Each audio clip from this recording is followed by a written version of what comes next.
Bismillahirrahmanirrahim. Assalamualaikum warahmatullahi wabarakatuh.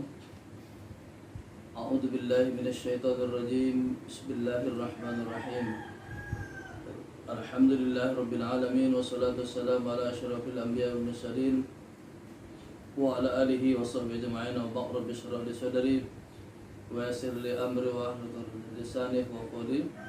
Rabbana ya Allah zidna ilman nafi'a warzuqna fahma wasi'a rahmatika ya rahmin. Anak-anak Ustaz, harapan bangsa, harapan negara, harapan orang tua masing-masing, kembali kita bersyukur kepada Allah SWT karena berkat rahmat taufik hidayahnya.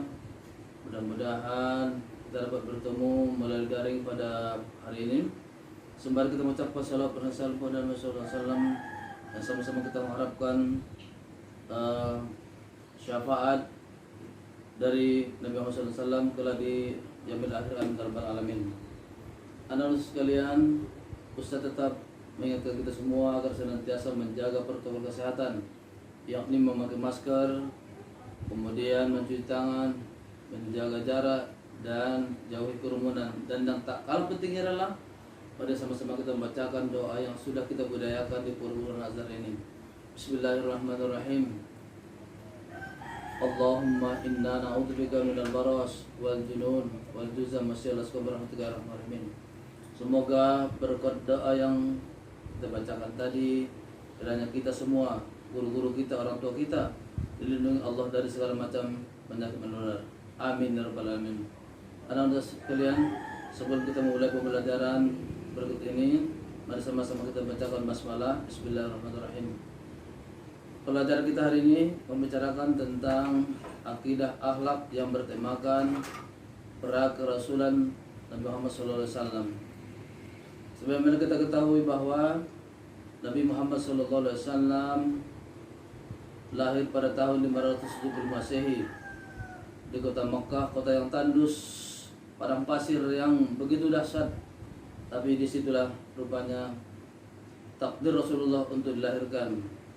Sebagaimana kita ketahui juga bahwa beliau pada waktu kecil telah berpulang orang tuanya atau ayahnya terlebih dahulu, kemudian disusul oleh ibundanya. Jadi justru karena itu Nabi Muhammad SAW pada waktu kanak-kanak atau pada masa bayi, beliau disusulkan kepada Halimah Sa'diyah Suwaibatul Aslamiyah. Yang dua inilah menyusui beliau hingga menjadi anak-anak yang kecil yang lincah. Sebagaimana kita ketahui bahwasannya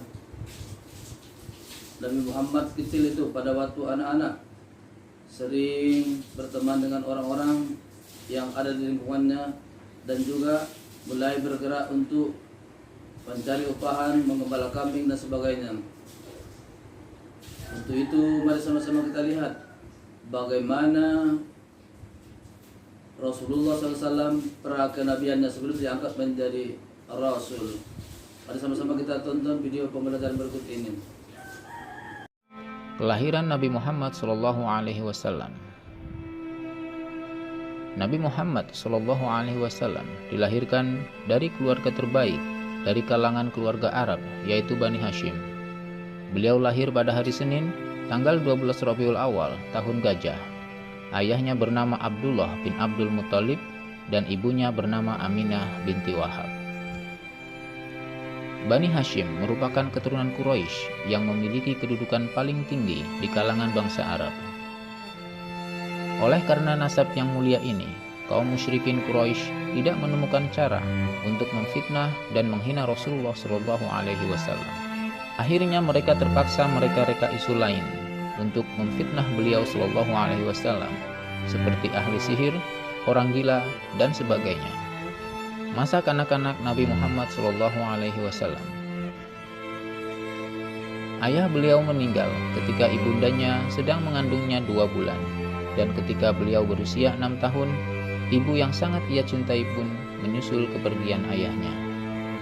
Setelah kedua orang tuanya tiada, beliau diasuh oleh kakeknya, yaitu Abdul Muthalib. Ketika berumur 8 tahun, kakeknya pun meninggal dunia. Semenjak itu, beliau diasuh oleh pamannya, yaitu Abu Thalib, hingga dewasa. Merasakan kehidupan sebagai anak yatim dan kesusahan hidup semasa kecil membuat Rasulullah Shallallahu Alaihi Wasallam lebih peka dan sensitif dengan nilai-nilai kemanusiaan yang mulia.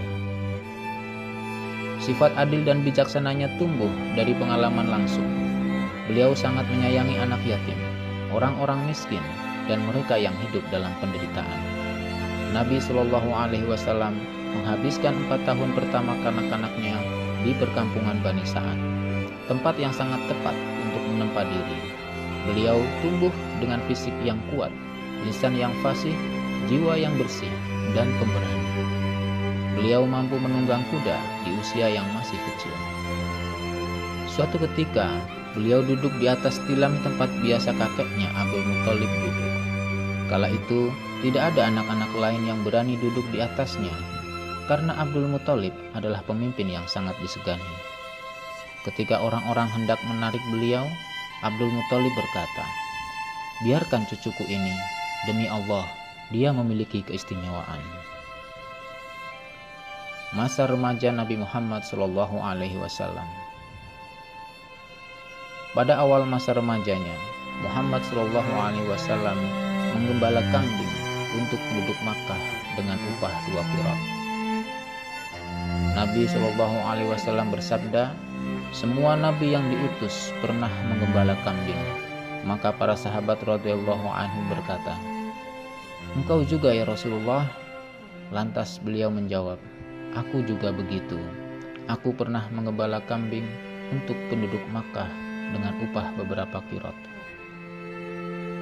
Beliau juga tidak pernah terlibat bersama kaumnya dalam menyembah berhala, makan sembelihan untuk berhala, minum arak, dan berjudi. Lisannya selalu terjaga dari perkataan yang buruk.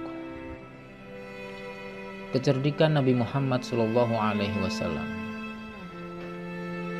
Sejak mumayyiz, Muhammad Shallallahu Alaihi Wasallam sudah terkenal sebagai pemuda yang cerdas dan memiliki pandangan yang luas.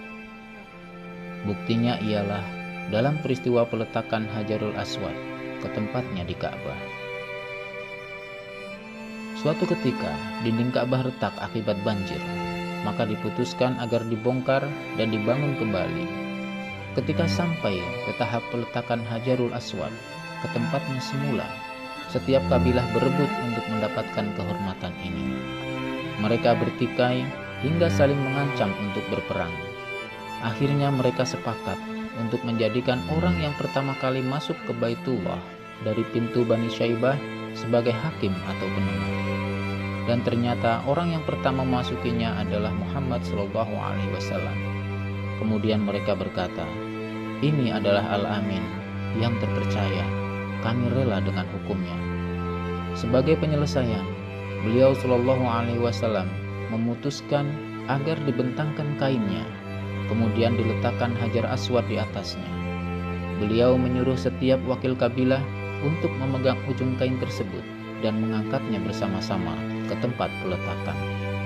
Kemudian beliau mengambil dan meletakkan Hajar Aswad dengan tangannya sendiri. Semua pihak berpuas hati dan Allah selamatkan penduduk Makkah dari pertumpahan darah melalui kecerdikan beliau Shallallahu Alaihi Wasallam. Kejujuran Nabi Muhammad Shallallahu Alaihi Wasallam. Nabi Muhammad Shallallahu Alaihi Wasallam dikenal sebagai orang yang jujur dan amanah di kalangan kaumnya. Beliau digelari oleh kaumnya sebagai Al-Amin, yaitu orang yang dapat dipercaya. Hal ini menarik minat seorang saudagar yang bernama Khadijah binti Khuwailid untuk menawarkan beliau agar memperniagakan barang dagangannya ke kota Basrah di Syam. Sekembalinya ke Makkah, beliau membawa banyak keuntungan dalam perniagaan tersebut. Seorang pelayan Khadijah bernama Maisarah menceritakan sikap amanah dan kejujuran beliau dalam berniaga. Kepribadian Muhammad Shallallahu Alaihi Wasallam ternyata menarik hati Khadijah. Ketertarikannya kepada Muhammad Shallallahu Alaihi Wasallam akhirnya membawa mereka ke dalam sebuah pernikahan. Kala itu Rasulullah berusia 25 tahun. Pengalaman bermusafir. Nabi Muhammad Shallallahu Alaihi Wasallam melakukan perjalanan safar keluar dari Makkah sebanyak 2 kali. Pertama, bersama pamannya Abu Thalib ketika berusia 12 tahun. Kedua, ketika membawa barang dagangan Khadijah ke Syam ketika berumur 25 tahun. Pengalaman berkelana, bergaul dengan banyak orang, memahami adab, situasi dan permasalahan mereka, kelak memberi kesan besar terhadap kejayaan dakwah. Berkholwat di Gua Hira. Beberapa tahun sebelum diutus sebagai Rasul, Allah Subhanahu wa Ta'ala telah menimbulkan rasa cinta pada Muhammad SAW untuk berkholwat, yaitu menyendiri untuk melakukan muhasabah di Gua Hira. Ia terletak di sebuah bukit yang tak jauh lokasinya dari Makkah. Beliau berkholwat sekitar sebulan lamanya di bulan Ramadan. Di sini beliau merenung dan berpikir mengenai tanda-tanda kebesaran Allah Subhanahu wa Ta'ala serta kekuasaannya. Kholwat ini berlanjut hingga turunlah wahyu Al-Quran kepada beliau. Demikianlah pembelajaran kita tentang sejarah kebudayaan Islam yang berkaitan dengan pra kerasulan Nabi Muhammad SAW. Mari sama-sama kita ucapkan alhamdulillah rabbil alamin. Billahi taufiq wal hidayah. Assalamualaikum warahmatullahi wabarakatuh.